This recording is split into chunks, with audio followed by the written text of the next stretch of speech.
My name is Majestic Lane. I'm in the office of State Senator Jim Furlo. And State Senator Furlo supports this. That's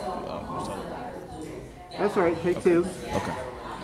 My name is Majestic Lane. I'm in the office of State Senator Jim Furlo. And Senator Furlo supports the workshops and everything that's going on this weekend because he thinks it's important for people to be able to come together and to identify their needs, their goals, their aspirations, and also to be able to build community and organize around issues that are important to not only youth, not only different minorities, but everyone across the region in order to bring social justice to the forefront. What is a couple, maybe three of the main issues that you're dealing with, that your area is dealing with? All right. Okay. Go ahead. One first issue that, of course, we're dealing with across the state and across the region is the Marcellus Shale issue. When looking at the potential benefits it brings in to certain areas of our great Commonwealth, but also some of the environmental issues, some of the social issues that it will bring in, some of the water issues that it'll bring in going forward. And how do we balance those issues out to make sure that communities are actually receiving the resources they need to combat some of the proven things that will impact their communities once that occurs? Another thing we're dealing with is access to education.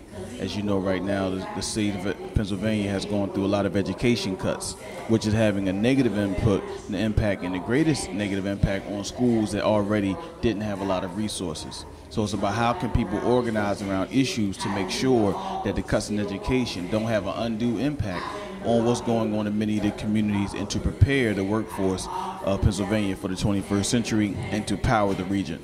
And the next thing that, a big issue that we're dealing with, next issue that we're dealing with that is very relevant to what we're dealing with also is the human rights issues that we find going on everywhere. Like you see the Occupy Wall Street, Occupy Pittsburgh, is how do we look at some of the financial things that have been happening, some of the economic crimes that have occurred by the banks and economic system that have an undue impact on, the working class and the middle class and the low class in our communities, and how can we organize around that and identify our collective interests and not worry about where we're separate and use that to come together to address some of those issues. So we are the 99%? Yes. So how is that resonating in Pittsburgh?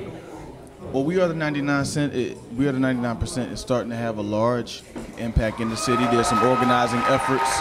Actually, tomorrow, Occupy Pittsburgh is going to start with a march in Freedom Corner and go down to downtown or to Point State Park in order to bring more attention to the idea we are the 99%, and what have the 1% done with accumulating over 80% of the wealth in this country and in this area, and how does it have an impact on the everyday person that's striving to take care of their families and make ends meet, and how can we get some possible redress to that disparity?